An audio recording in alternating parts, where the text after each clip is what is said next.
So the next in the series, I keep calling it a podcast. I don't know if it's a podcast or not, but we've got Don, who is a doctoral trainee at the Glasgow Caledonian University, and Don's been working alongside ourselves at Spear, doing a little bit of help with some of our clients, some of the help with myself as well for my previous ultras, and I wanted to bend his lug about the upcoming last one standing and make sure I've done a lot of training physically, and I want to make sure that psychologically and mentally I'm doing as much as I can, and just to kind of maybe touch on some of the themes that we spoke about prior to Benahee Ultra, before the Moray 50 miler, and also with some of my excitement and overthinking of the upcoming last one standing. I know that you're itching to kind of have a couple of themes and a couple of questions back at myself. So yeah, without further ado, Don,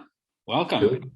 Cool. Pleasure. Absolute pleasure to be speaking with you about ultra running and trail running again, Fantastic. So my biggest question is, what are my problems going to be? Problems? Well, only you can answer that. I think that the one thing you messaged me tonight, and it's quite a nice place to start off, and I've written down here in big bold, is overthinking. If we could maybe start on that. That would be a nice theme to start off with, because I think that I've been getting excited and I've been getting really into this, and I've put quite a lot of time and effort into it, but by putting time and effort into it, it also maybe increases the stress and increases the pressure a little bit. Yeah, so there's a few things, I don't want to go in like, a full-on sports psychology session about one topic, but I think there's a few things about overthinking, particularly for yourself and with this race. So I think the vodcasts or podcasts, or whatever you want to describe them, I think it's a great way to get knowledge for yourself, as well as share knowledge, share the experience, share share the community, But I think with overthinking, everyone's I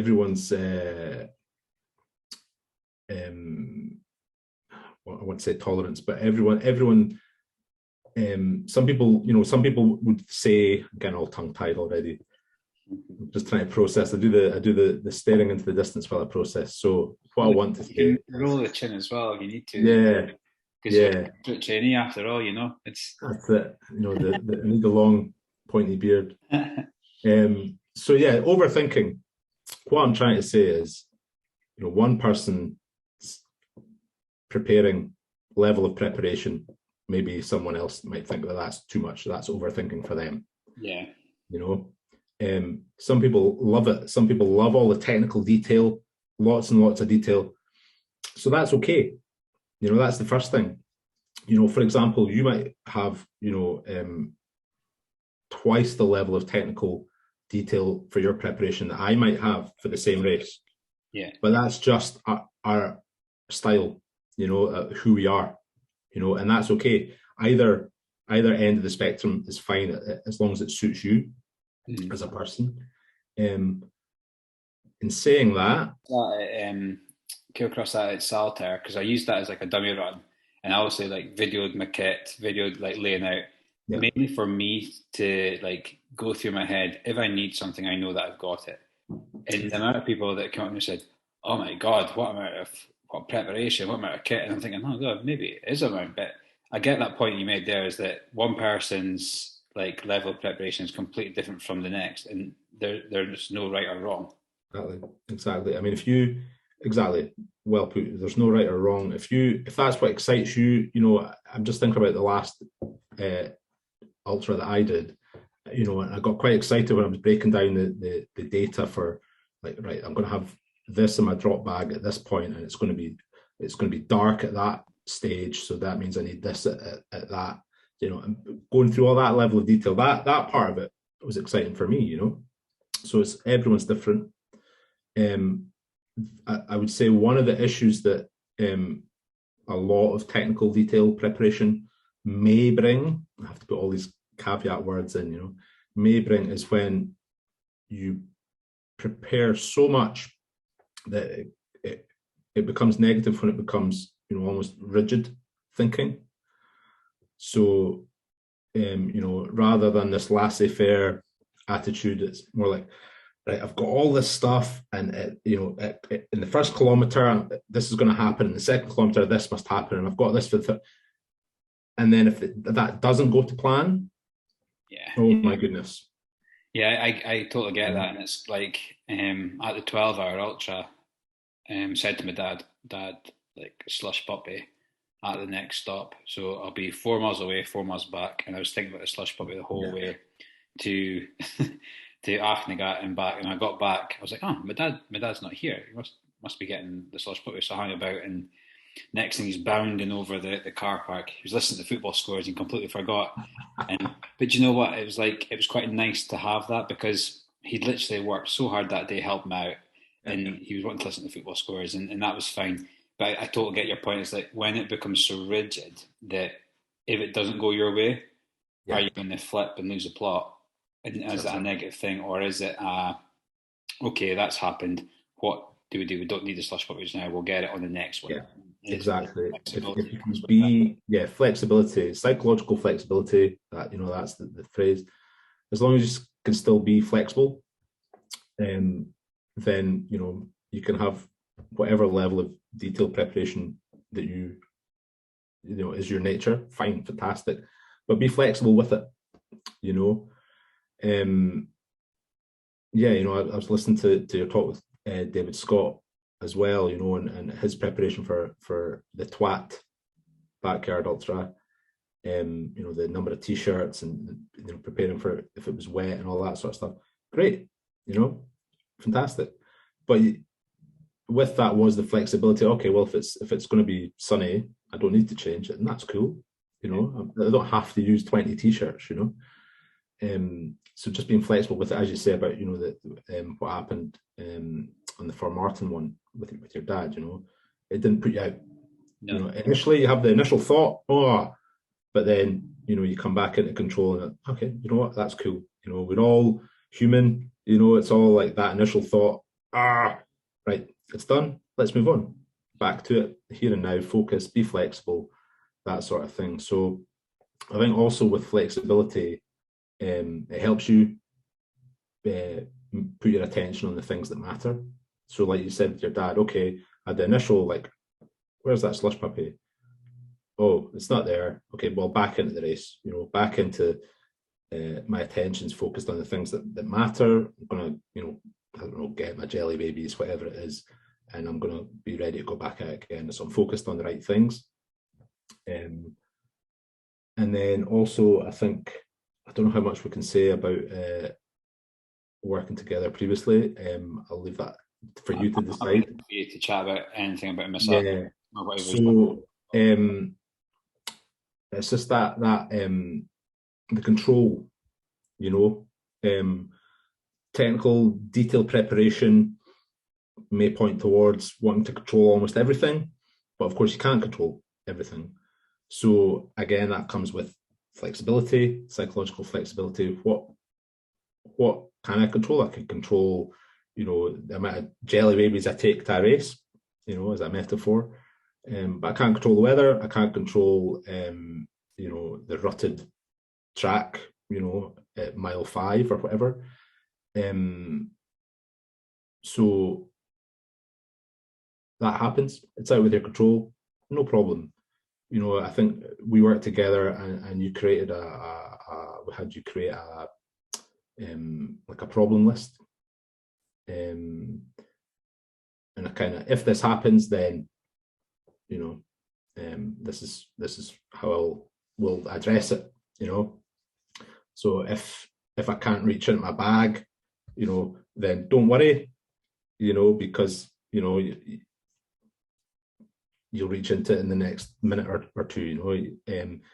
If I can't reach into my bag, then don't worry, I can stop, get the, you know, rain jacket out of my bag. It's not going to take too much time. It's fine, you know, so don't be worried, you know. I think one of the most powerful tools that you gave me, Don, was the what if list. Because we started off And we go right back to the start. It was the shit list. It was like, what is the bad stuff Right. happening? And then as we worked over our sessions, it became more the critical list. It was more like, okay, what happens if something happens? So the importance kind of changed for me. Yeah. I don't think I wouldn't say I was fully bought in at the start. It was more, I didn't appreciate the importance of it. But now it's pretty much, if you've listened to a few of these podcasts, the first question I ask everybody is, what can go wrong? So I'm already starting about the what ifs.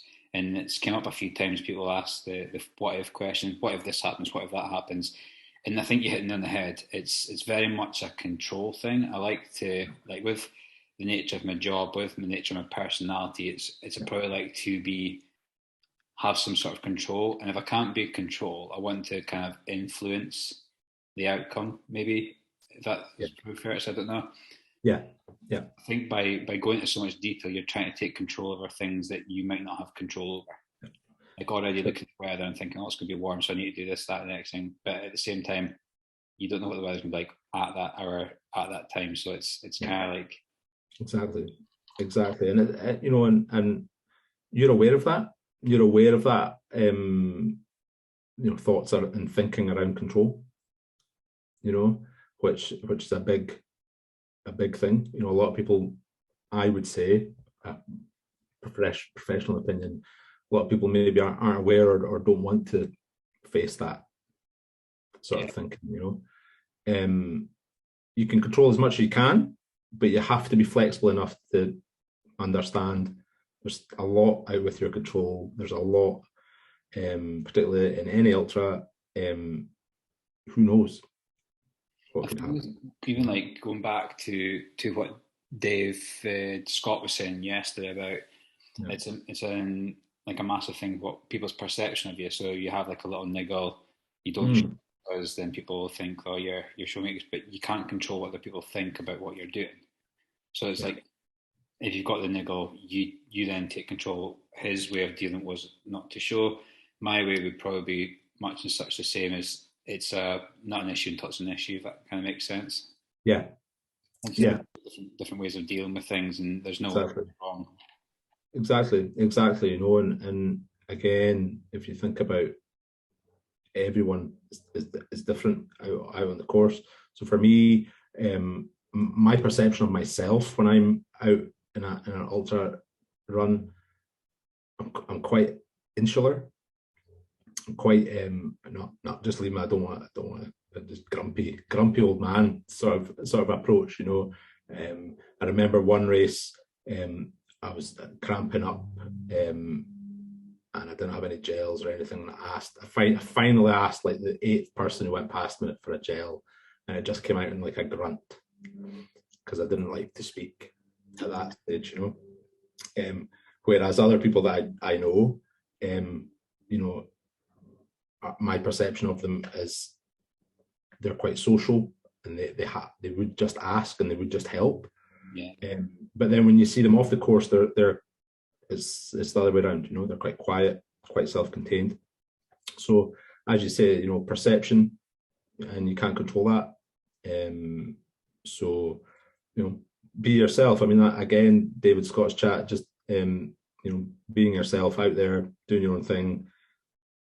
Cool, but engaging with people. That's the thing I've found from my own research is the amount of the level of social interaction that occurs in ultra running is, significant. Yeah. You would think, oh, I'm out running 50 or 100 miles. A lot of it's spent by yourself. You wouldn't speak to anyone for 10-mile stretches and that sort of thing. But actually, the volume of social interaction is quite high. Quite a positive interaction as well. It's not like a thing that slows you down or holds you back. It's quite positive. Yeah.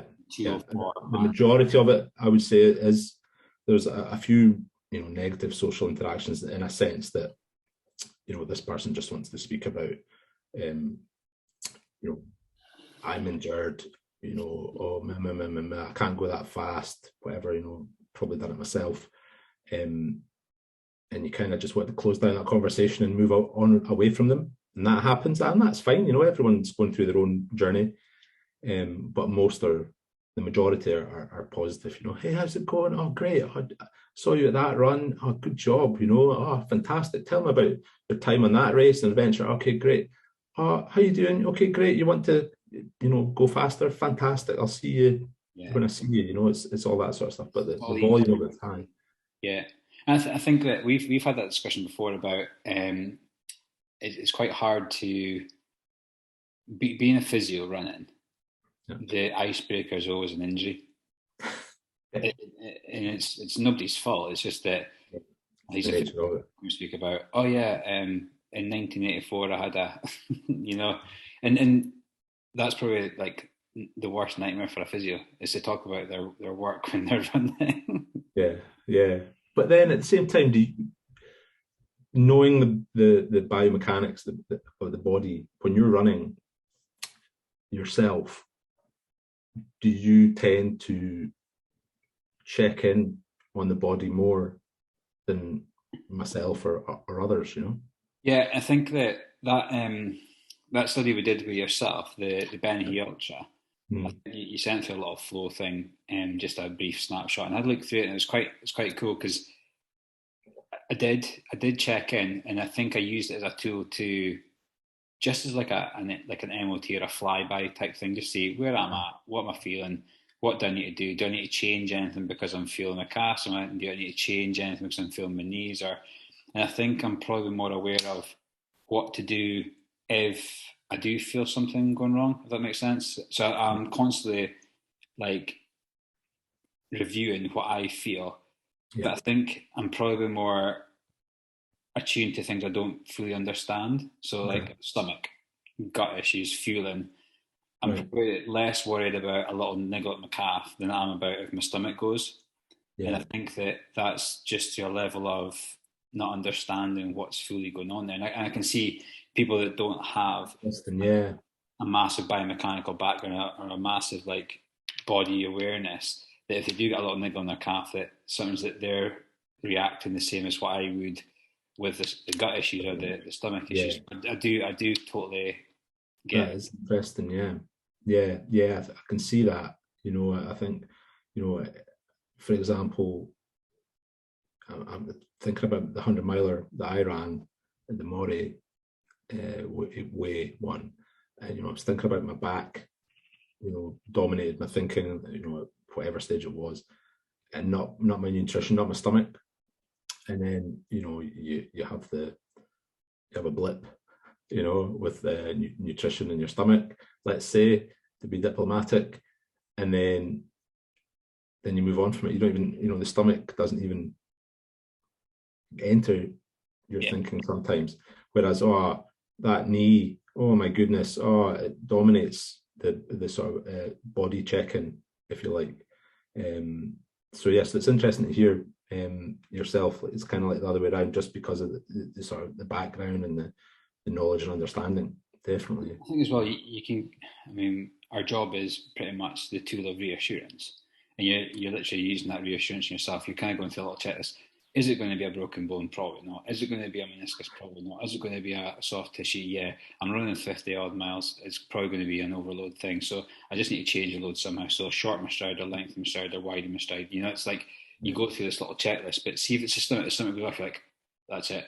That is it. I'm not going to be able to feel. That's my race over. You can totally see how somebody else does the exact same thing with their calf or with their knee or with their hip, and it's easy to not to belittle is not the word, but you kind of get what I'm saying. It's easy enough to de-escalate what they're saying from a mechanical point of view, but then when I spoke to like Meryl about nutrition, I've got all these questions, and it's just like, oh well, I don't know if it's that important that, but or overfuel you'll come out of it, underfuel you'll come out of it, but dehydration you might not. So important things not dehydrate. And I'm thinking, I can't overfuel, I can't underfuel.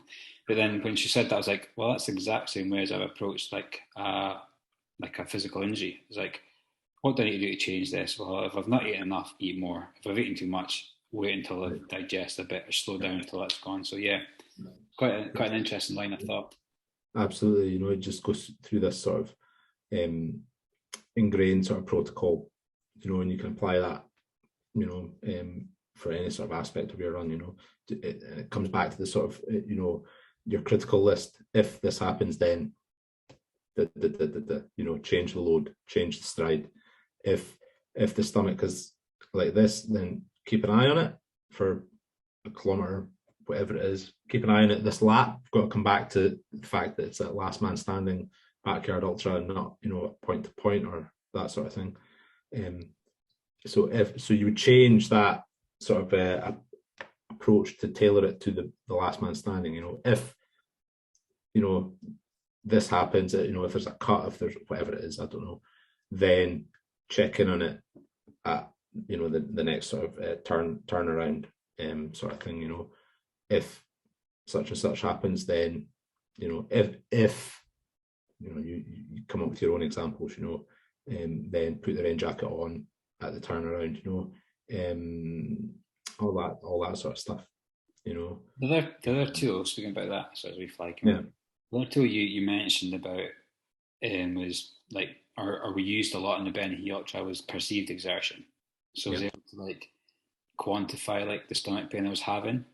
Yeah. That became 0 out of 10, and once it was 0 out of 10, it became no longer thinking about it. So it's kind of like, make it an issue what's an issue, but as soon as it's not an issue, it's no longer an issue, kind of thing. So that you don't even keep checking in to see if it's an issue again yet. It's just once it's gone, it's kind of gone. Exactly. And if you think about so how many are running? I think there's about 100, 170 to 180 participants. 180 on like a 4 odd mile loop. So it could be quite crammed. Right. Yeah. So, if you want to space out, if you're running 50 miles, you kind of tend to space out after the first mile anyway, but a 4 mile loop could get quite crammed. So if it's crowded, then, 3 deep breaths, and that's okay, or, if it gets too crowded, then say hello to the person to my right. So that you're not insular and be like, for me, for example, the steam would be going up, like, you could see it, just say hello, things like that. And it doesn't matter if the other person's grumpy or whatever, just say hello, because, you're out there for so long, so yeah, and that can, shift your own thoughts as well, to a more positive sort of outlook. Okay, I've said hello, hi, how you doing? Great. It's not a massive conversation, so you're using up lots of energy, mental energy, cognitive energy, but it's just a hey, hello, how you doing? Have a good race. Great. I'll see you at the turnaround, whatever it is. And you're positive, social, breaking that ice, fantastic, so that if something else happens with people later on, like if Davey accidentally bumps into me or trips me up, because it could be quite crammed, I'm thinking, then that's okay. I know that people are here to be positive and have a good time because I've spoken to them all before, and that's fine. So setting yourself up aspects like that I don't know, maybe you didn't think about before. I don't want to add to your overthinking, but it's just that approach. Yeah. If I find myself overthinking, then I'll think about overthinking. Yeah, yeah. Then I'll just rap some Jay-Z, something like that. And you know what? That was another thing as well. Like music, like it did come into the Ben Ultra quite a lot, and I used it as a tool, and also just like when things were getting too much for me. And also the Ben Ultra was probably a tricky run for me. It was probably a tricky time. And we'd lost one of my close friends just before it, and it was still very fresh in my head. And I think that when I was out there, I had a lot of like free time when there was nobody around about it, and you were doing a lot of thinking, and it was tricky thinking out loud. But at the same time, like you're saying there, music was a great tool that we discussed before as well, and when to use it. And one of the things that you'd mentioned before is what you're going to do when you get down, or when you go through a blue spell. I'm like, it's never happened before, Don. I don't think that'll happen to me. And sure enough, like you did that a few times. You called a couple of things, and I was like, I'm not sure that's going to happen to me. and within like maybe 1 or 2 runs, the exact same thing happens. So, like for example, the blue, and until you'd mentioned it, I thought never really came across my mind. Worked for my next run. It was a long run, and I did get quite down. And the tools that we spoke about was that nothing really lasts forever. So, like, if you're able to just either have something to take your mind off it, or just like take your time and get through that phase and accept that that is going to be a phase of where you're going to be, and then you come through the other side of it, and it's kind of like waiting for the coming out the other side of it kind of thing. Yeah, I think you can sort of extend that or join that up with the sort of, I think the loop is quite a good chunk, mentally and physically, to be able to do this quite successfully.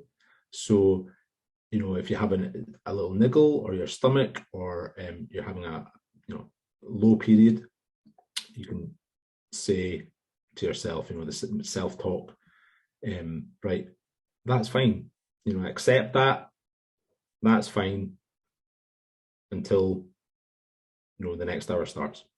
I will give myself, give yourself that permission.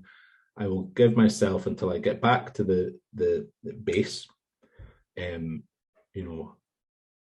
have that period of being low, get back to the base, top up your water, change your shirt, whatever it is you do for the 10-12 minutes, and then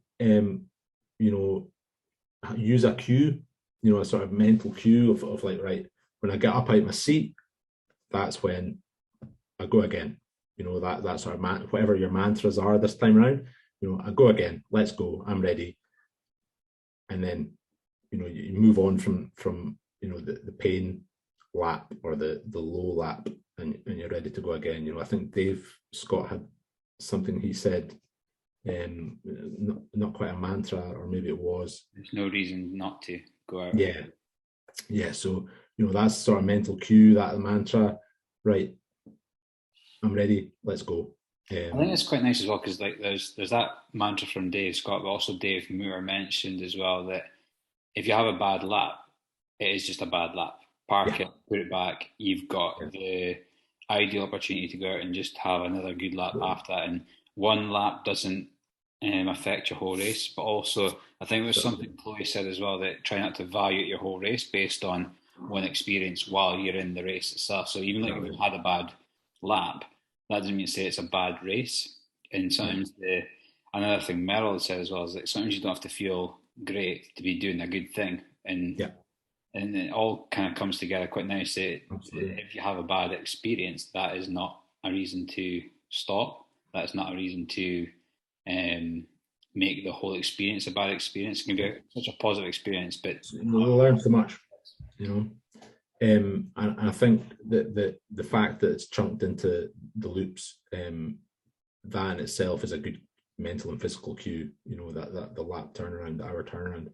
Whereas, I'm thinking if you're running like the West Highland Way, or UTMB, or the Moray Way 100, or whatever it may be, when you're 5 miles past the last checkpoint and you've got another 10 to go, you can get quite consumed by what's happening. Oh, this is never going to end. I've got 10 miles to go. Oh my God, what, and just this sort of downward spiral that a lot of people can get into from time to time. But definitely, that's the positive aspect of the loop. It is that cue. Absolutely. So, with that being the positive thing,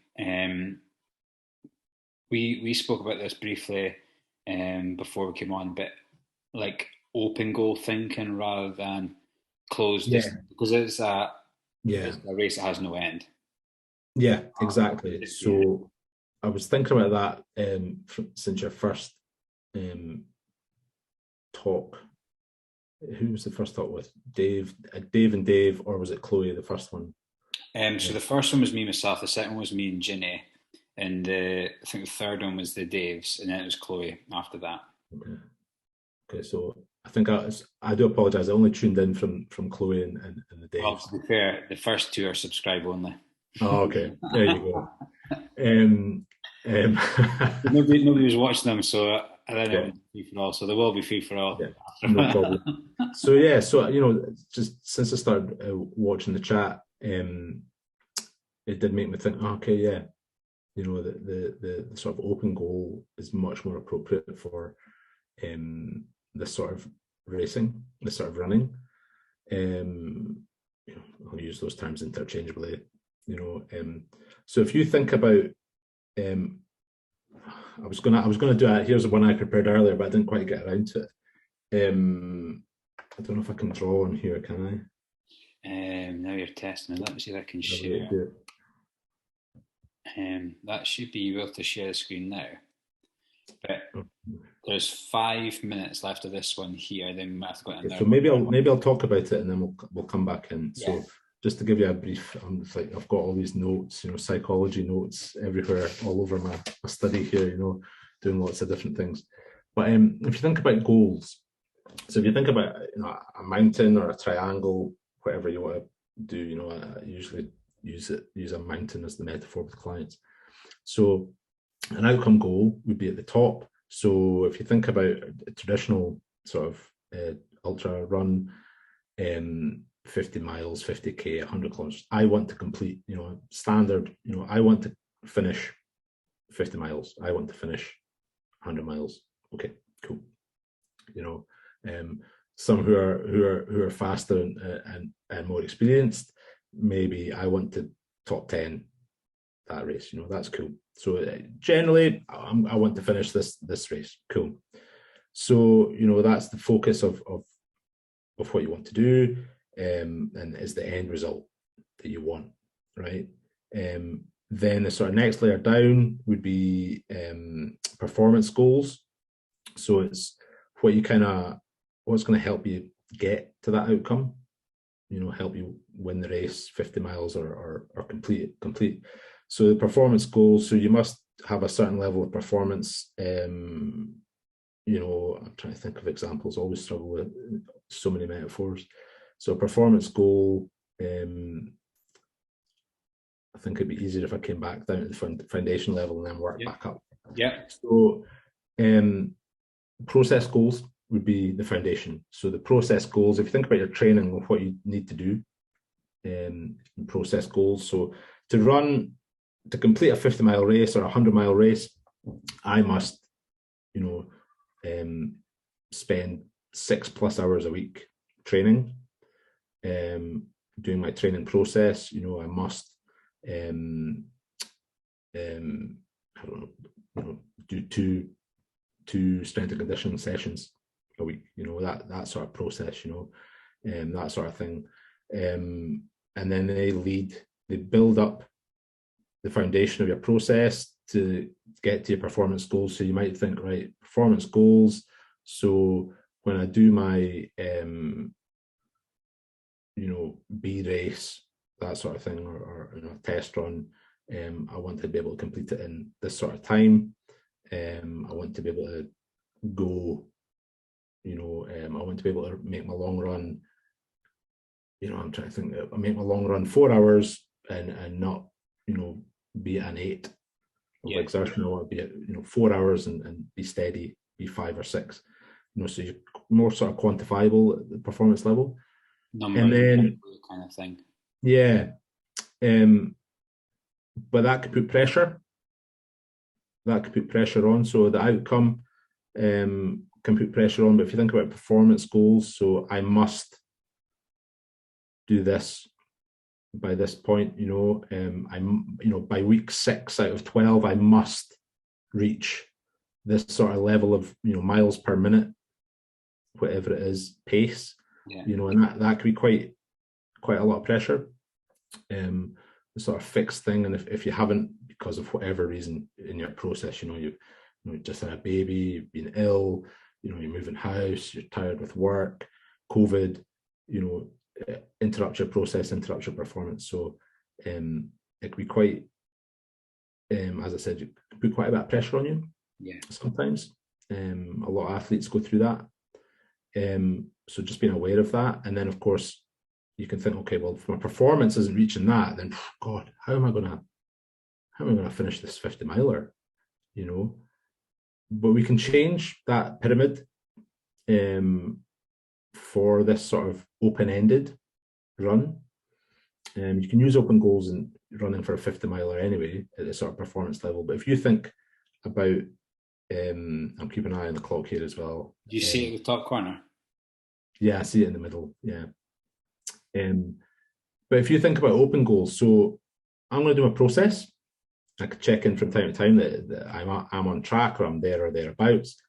But my open goals, rather than I must reach this, pace 6 weeks in, I must reach this pace 10 weeks into my training program, otherwise I will fail. We can change that. I'm just going to pause there because it says less than a minute. Yeah. What I'll do is if I stop recording, I'll just run out anyway. I'll stop recording, I'll run out, and then we can just pick up from there. There we go. Cool. So yeah, so if you think about goals, so as I said, the sort of pyramid at the top, you would have outcome goals. So focus of your ambition, completing 50 miles, 100 miles, getting in the top 10, winning, whatever it may be. Whether you're, Meryl or Chloe or the rest of us, yeah, so that's sort of outcome goals. The peak, the pinnacle, you stick the flag on the top of the mountain, fantastic. The foundation, process goals. So, your training plan, your speed work, the hill reps, strength and conditioning, whatever training plan. The nuts and bolts, the bread and butter type. Yeah. Stretching, going to see your friendly physio at Spear, adjust your knee, whatever it is, so yeah, so that and then that's the foundation that sets you on your way. Performance goals, in the middle there, that are kind of, I want to be hitting,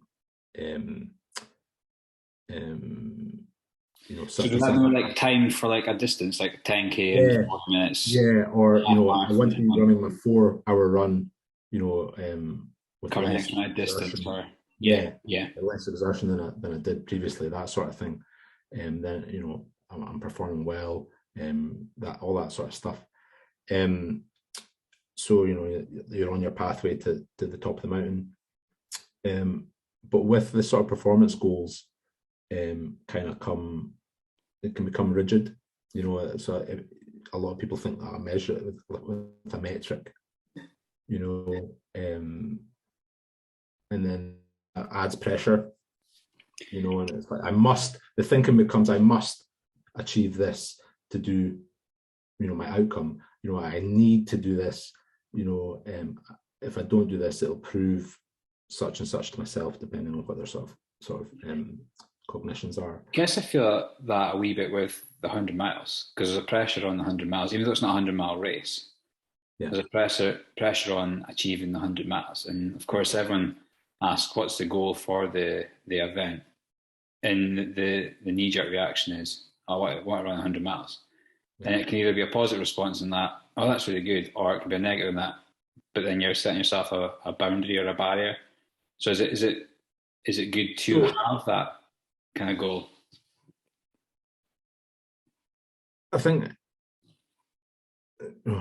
first word that enters my mind is caveat, but classic. But I think so. The shift is, it's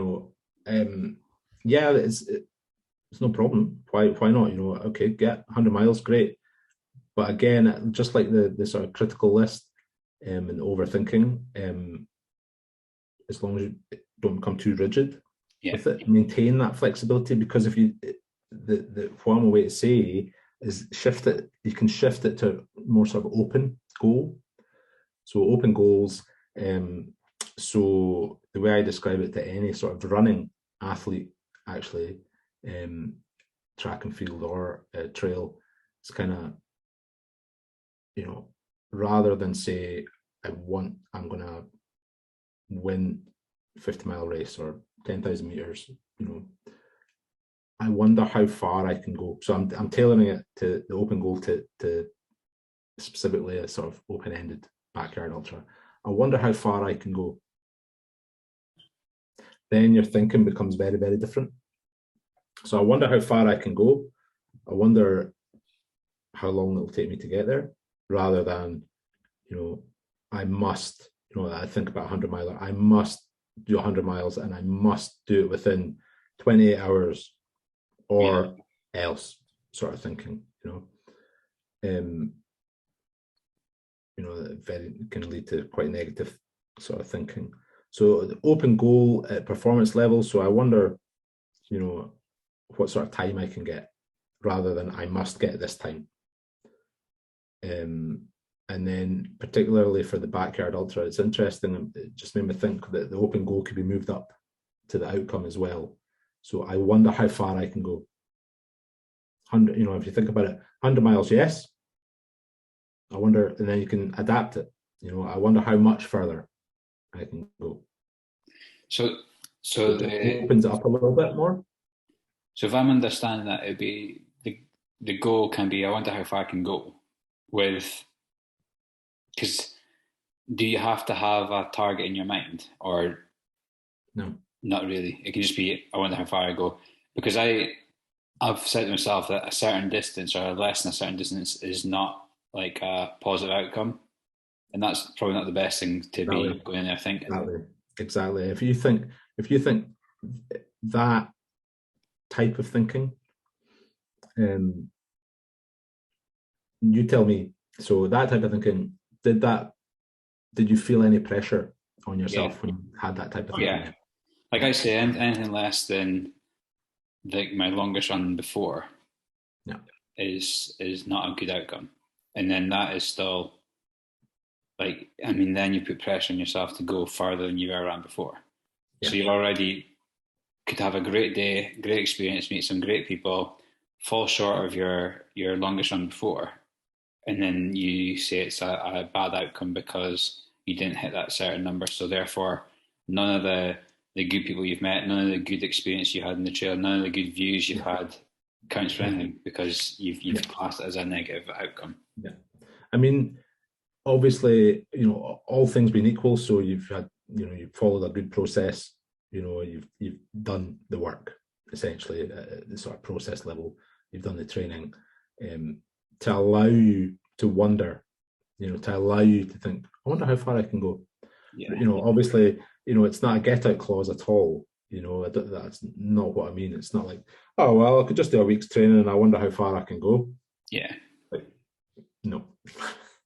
Right. And you know what also is, like, I don't know if this fits in here or not, is that with working in the clinic, I see people having the best process goals and still not achieve, but be happy. Yeah.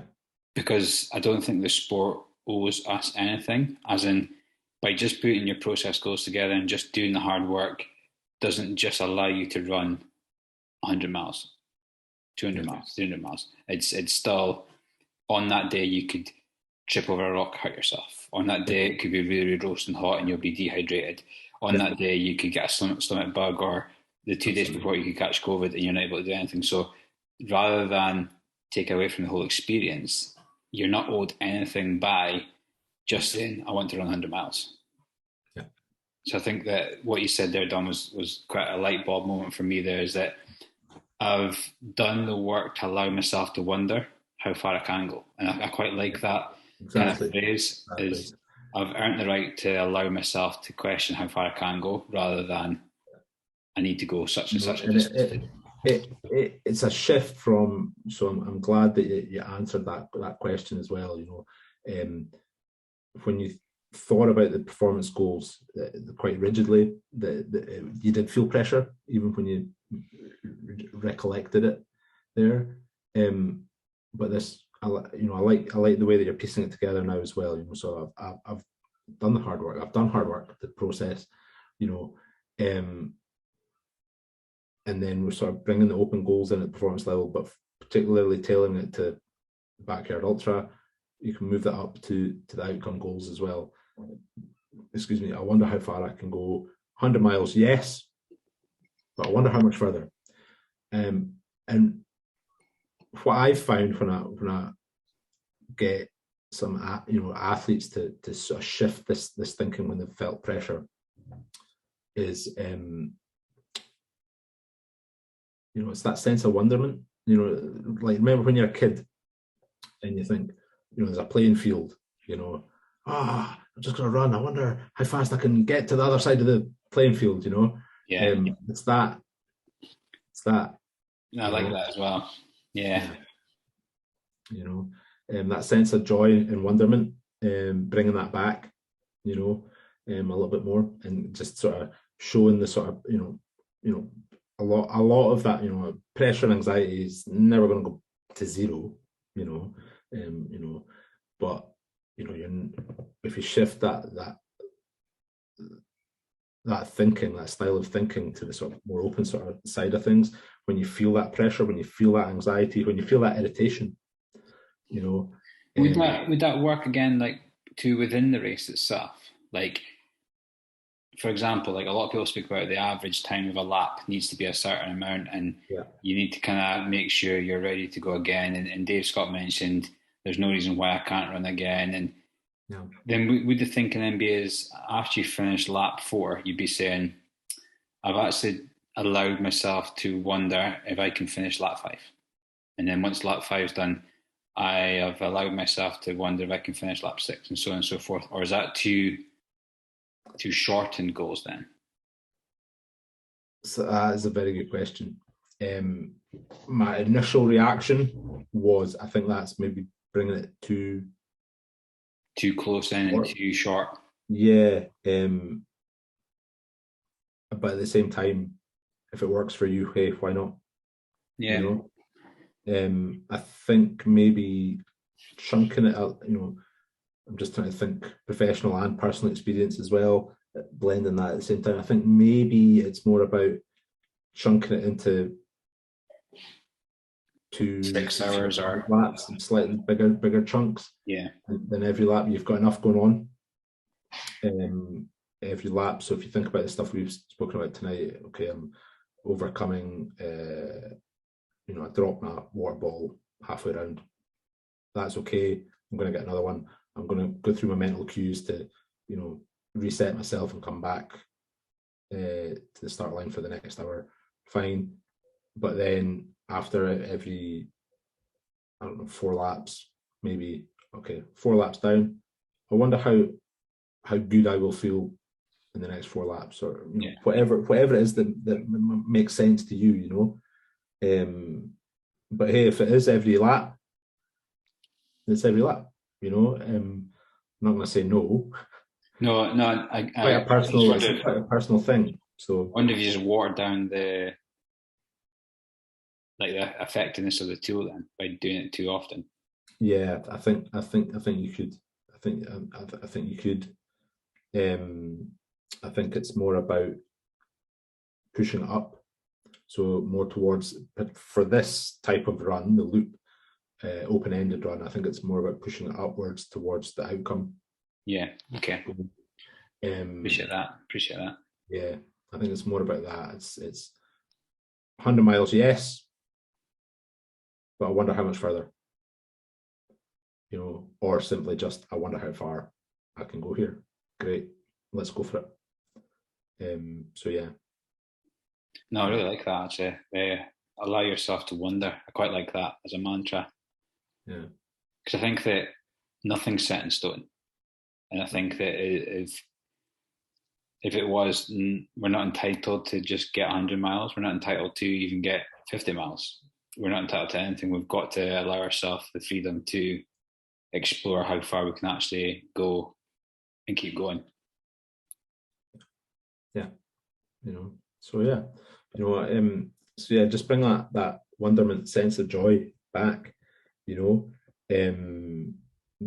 particularly when you know, if you're thinking it, you know, I must get this distance, or otherwise it's what's the point? That sort of thing, the pressure and anxiety that sort of brings, and you know, you're spending energy on, you know. So this goes maybe back to the control side of things. Is that how do you control it when people are asking about set outcome goals? You just reply by saying, because if you say 100 miles, you're then feeding back into that whole putting pressure on yourself. So do you say, I just wonder how far I can go, or I I've done the hard work to allow myself to see how far I can go. And they'll be like, "Oh, very nice. What number is that?" You know, if you want to like close the conversation down and you know say thanks but bye, you know, 100 miles, I'll see you later. Yeah. You know, that's fine. But you know your approach. You know, you don't have to share every detail. What about tiered goals? So like bronze, such and such amount of laps, silver, such and such a laps, bronze, gold, such and such a laps, platinum, such and such a laps, and then ultimate. I know that's kind of what the popular trail running sort of books kind of say, ABC goals, which is fine. But I think, you know, you're adding on another 7 sort of layers there, you know. Yeah. Silver, bronze, platinum, gold. Platinum, gold. Triple A plus. Ruby, you know, that sort of thing. Emerald, you know,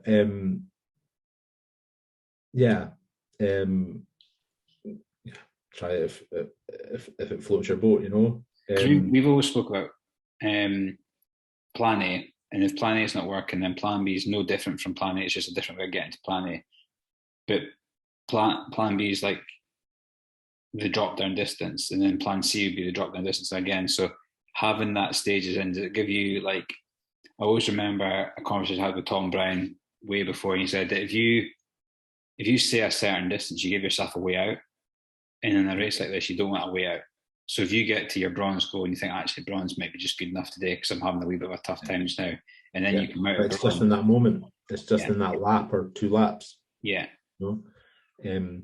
In the same way that, you know, if you reached 100, and that obviously for a majority of people that is a mental cue. That's a trigger. Oh, that's fine. I've done that. Right. I'm walking off the course sort of thing.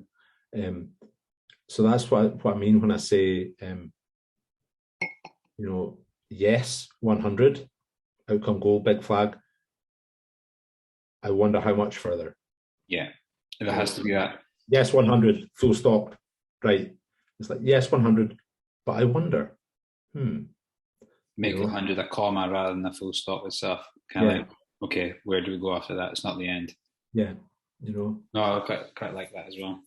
You know, obviously, I think more the sort of ABC goals is kind of more like, okay, so my A goal is, you know, I've checked in on my process and my performance. I am strong enough, all things being considered, I am strong enough for, you know, not max, but I'm strong enough for 120 miles or 80, whatever it is, sort of thing, if you want to put a number on it. But you get there and, you know, there's been a flood on a section, or the weather is, you know, 34 degrees or, you know, 10 degrees, you know, all these things have an effect. So it's like, oh, actually, do you know what? Potentially it's going to be a you know, sort of B goal today, you know. It's going to be, you know, that's going to affect the distance for everyone, potential distance for everyone. So it's maybe going to be more towards B, but hey, I wonder if I can go any further. You know, I wonder how much further I can go than that. It's still that flexible. Yeah. I wonder how far I can go after that. Yeah, exactly. You know, and if it's a super hot day and everyone's running out of water early, then of course that's going to affect the sort of A goal, you know, as well. You know, so also like this is a bit of a devil's advocate, because of the nature of the race. If there's nobody left at 94 miles or 23 laps, if everyone's out, you can't get to 100. So by having the 100 as a fixed goal, you might not get there, because I know it's a little bit of a long shot, but you have to rely on somebody else getting there as well. Now they probably will, or they will definitely, not definitely, but you know what I'm saying is you can't set that goal because it's So out you of your can, control to achieve. yeah. So you can remove the sort of if you want to, if that's the situation, you can remove the metric from the thinking, so that the metric comes in the sort of performance level as well. You know, I must get this. I must be hitting these splits at 6 weeks in, 12 weeks into the training program, this race, that race, whatever. So you can remove the metric. So because it's about laps, maybe the lap can be the metric. So I wonder how many laps I can do today. Yeah. Then it doesn't matter whether it's, you know, 120 miles, 100 miles, or as you say, it's a very good point. If everyone drops out early, as it turns out, 82.4 miles wins, whatever it is, you know, then hey, I wondered how many laps, and I found out that's how many it was. That was thinking, like at the 12-hour ultra for Martin, it was how many times can I get to Arthnagat, and how many times can I get back to Mod, and how many times can I get to Arthnagat, and I didn't actually know what distance I'd ran. So when I came back, I was like, I'm not really sure if I've actually made my longest run or not. I'm not actually sure if I made 60 miles. I think I've actually got to, and I actually miscalculated, so I thought I had to go back to Achnagat and back again. But it turned out I didn't at the end. But I didn't know, because I was just going, I just need to get to Achnagat. I just need to go back to Great example. I just need to go back to Achnagat. So maybe shift that thinking for this one again. Yeah. So I wonder how many laps I can do. Yeah. No, Let's find out. Let's find out. You know, how great is it going to be to find out? Awesome. You know. So yeah, so it removes that sort of metric completely, which is again another massive shift in thinking. So I like that. But we also see all the time, like people doing their first marathon, and they say, "I want to go 4 hours for my first marathon." I say, "Have you done a marathon before?" "No, I haven't." Well, the first one's always like a dress rehearsal, and this is the exact same situation I find myself in. I'm that person saying, "I want to do 4 hours for my marathon," and then I've not had the experience of the event before, and it sometimes takes 7 or 8 marathons before you actually get it right, and it might take 7 or 8 last one stands before you get it right. And I think that's always the thinking, is that I don't want to ruin the experience by putting a number on it. And I think that I really like the way you've mentioned about, let's allow ourselves to wonder. Let's just go out and see, do a lap, and then do another lap. Let's see how many laps we can get in. And if that's a number that you like at the end, great. If it's not a number you like at the end, it's still been a positive experience. You've had, yeah, exactly, fantastic. You know, I think there's another aspect that I want to talk to you about is so I heard, you know, everyone's speaking about the strategies for time of the lap and coming in and turning around, you know, 48 minutes, 49 minutes, run a fast one here, run a slower one there, you know. What are your thoughts?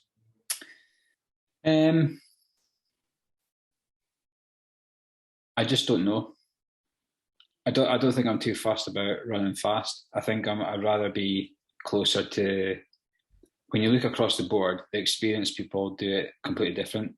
So when you looked at the last two finishers, I think it was in the when it was the 90 laps versus 89, I think that the two of them had run 6 hours different. One had been on their feet 6 hours more than the other one, but they're both still 89 and 90. So, you know, great. The distance between the two was like one lap. But again, the guy could have maybe went for longer. I don't know, didn't get to finish, but I'm not sure. But I think it was Dave Andrews that mentioned that to me, that the second place guy or the first place guy was on their feet 6 hours different from the second place guy. And when it comes down to that, I mean, Dave was mentioning yesterday that he found his rhythm, and his rhythm led him to, I think it was about 53, 55 minutes, and that was enough for him. I think you kind of find your rhythm. Yeah. And if you find that it's maybe too tight a turnaround, then you might just have to kind of think about, well, where can I just give myself a minute or two? But it goes back to one of the tools that we used right back at the start was time how long it takes you to eat a gel, because it's probably a third of the time you actually think it does. And when I was walking up the hill, I thought this is going to take about 30 minutes to get to the top of the hill. And it was only like something like 12. So you're like, well, actually, that doesn't take that long to just walk. So I can afford to walk. And I think that by going down doing the course and walking a lot of it, I was able to find that I don't have to rush around the route to get it finished in a good time. I have to make sure I'm preserving myself so that I can then go on and complete a next lap and then complete the next lap and so on and so forth. Nice, yeah. But I think that I will be looking to go closer to the 50 than to the 40. Oh, yeah. And I think that's right from the start. And it's the same with that ethos on the marathon. The first 6 miles is where you can't win it, but you can definitely lose it. And I think that the first 6 laps, I'm looking to just get into a nice groove of being at the low 50s for the lap itself. Yeah. So that's kind of my thinking around about the time. Yeah. No, that's cool. Yeah, definitely find your own rhythm, your own pace. Yeah. My only thought was how close to the start are you going to be from like your 10th? And that's kind of the thing that I'll need to kind of figure out beforehand. Does it take a minute to walk to my tent? So it'll be a minute there, a minute back. Does it take a few minutes to get there, a few minutes to get back? That's added time to the recovery and stuff like that. So it's kind of like once you know that, you can then factor in, well, how long do I need to take to walk backwards and forwards? Yeah, absolutely. So what's your crewing area? What's that like? We're not sure yet. I think it's kind of in the field beside the start line, but you do get a space, but I'm not sure how close that'd be. But if there's 180 people, that's potentially 180 tents. Yeah. So I'm just not sure how close you'll get to the start line itself. A gazebo or a decathlon special? Oh, for myself, I'm going to have a gazebo. Yeah. A little gazebo, little camping chair. Yeah. All my things in poly bags, food there. Friends going to be crewing, and also the two Daves, Dave Squared, they're going to do some of the crewing as well. So, and be really nice. And I think family are going to maybe come down on the Sunday as well, nice. Just for the day out. So yeah, no, that's nice. That's nice. So yeah, no, I'm looking forward to it. I know that I've probably put a lot more pressure on myself by having all these podcasts, but I've just learned so much from doing them that I think it's just been so worthwhile. Whatever happens, you're could be there's the guy the podcast who did one lap. no, not at all. I mean, your process, I've done the loop a few times, and I did it once running the whole way, once walking the ups only, and once walking the downs only, and once walking up and down. So I kind of know roughly if I need to find time, then I know what to do. If I can take my time, especially in the first lap, I've got the confidence I can actually pretty much walk the up and downs and still have a good 2-3 minutes to spare into the 50. So yeah, I think that I'm feeling good for it. Did my last session tonight. Got a wee bit of a longer run on Sunday. Going to meet up with Dave Moore, I think, down at Dudley Park and just chat to him again, just glean as much information off people as I can. But no, I feel really good, and I feel a lot better tonight, having like maybe just spoke about the goal thing, because I think that's pretty much the thing, is that both people in running and people that aren't really aware of running is like, well, what is the goal? And it's like, oh well, I want to do as best I can. Yeah, but what is the number? And and you get pushed for it, and you're like, yeah. It's an open-ended race. You tell me. Yeah. Yeah, absolutely. What's the main goal? To have a good time. Yeah. To meet people, to share in the experience of the ultra itself, and I think that's good. And you know what was quite nice? We did the Saltar 24 a few weeks back, and we did it as a relay, and there was absolutely no pressure on it at all. There was no pressure on us at all, and it was like 4 of us, myself, my nephew Jordan, Steve and Johnny, and we literally were like just have a good time. There's no pressure on coming first, second, or that. But see, when it came down to 24 hours, we'd maybe 20 minutes clear of this third place team. So we had to do an extra lap. And it wasn't until it came down to the last hour that it got competitive. Whereas before that, it was just literally so laid back and easy. It was cool. Yeah, nice. Yeah, definitely. definitely. Well, I mean, remove that pressure, sort of more open goal thinking, thinking about flexibility, psychological flexibility, and the sort of problem solving. That's what we call it, the critical list. Yeah. Yeah.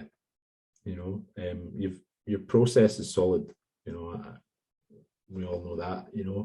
It's not like, oh yeah, I just have a jog every day. More like a walk.